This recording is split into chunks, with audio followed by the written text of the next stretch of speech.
But even as all this happens, remember the Kenya Red Cross on the 25th of February, which is just 2 days ago, suspended their operations down on the ground in Baringo County, citing insecurity and harassment from the bandits from that region. Joining me in studio now is Kioko Kilu. He is the Disaster Operations Manager at the Kenya Red Cross Society. Thank you very much for finding time to speak to us.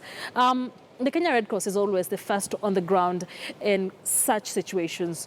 With them now withdrawing their operations, what do you think this means for the residents down on the ground? Yeah, thank you very much for inviting me to the studio. Yes, sure. I think one is that we must understand that Kenya Red Cross is auxiliary to the national government and county government in times of disasters.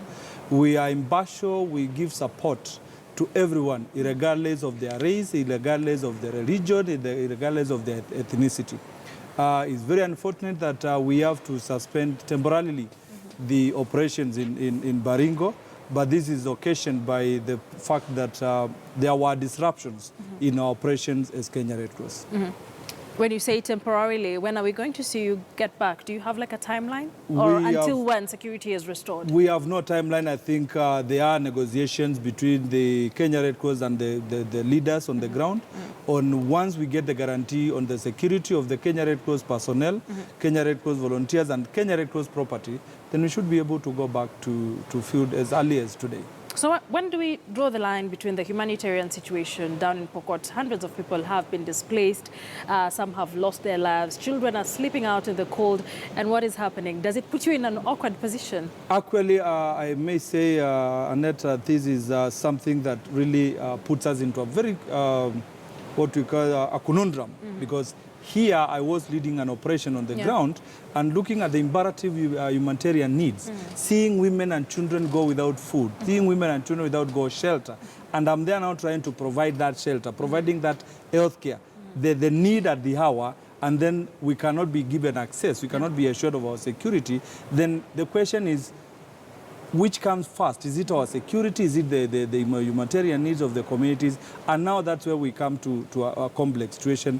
But I'm sure there are discussions ongoing between the government, the local government, local leaders on the ground, Kenya Red Cross, and I'm sure our operations should be able to resume once this security is assured. The Deputy President has gone back there. Today he's trying to come up with ways that will calm the clashes. The Kenya Red Cross usually works on the ground. Do you think this is an entirely cattle rustling situation? Because some entities have said that politics could be involved. And on that note, he has commissioned 255 police reservists. Do you think this will make any difference? Basically, I think as Kenya Red Cross, other than responding to needs, we also do mitigation measures. Yes. And in this area, we have been heavily involved in peace negotiation and peacekeeping. 3-5 years ago, we made a very huge investment in terms of an agricultural investment that saw 250 acres and been given to MARAKWETs and 250 acres for Pokots to be able to do this kind of farming because the conflict was between the two communities was because of pasture and related issues.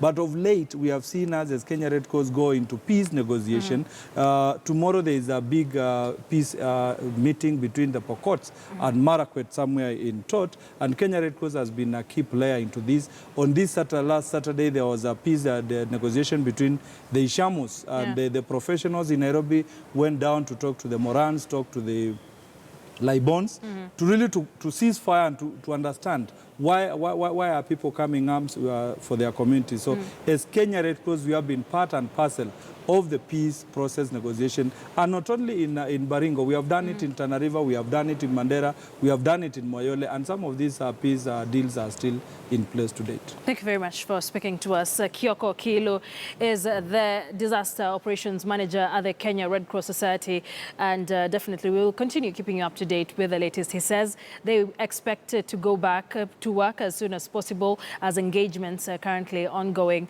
between the Kenya Red Cross Society, the local government, and of course the national government. Let's now get into politics.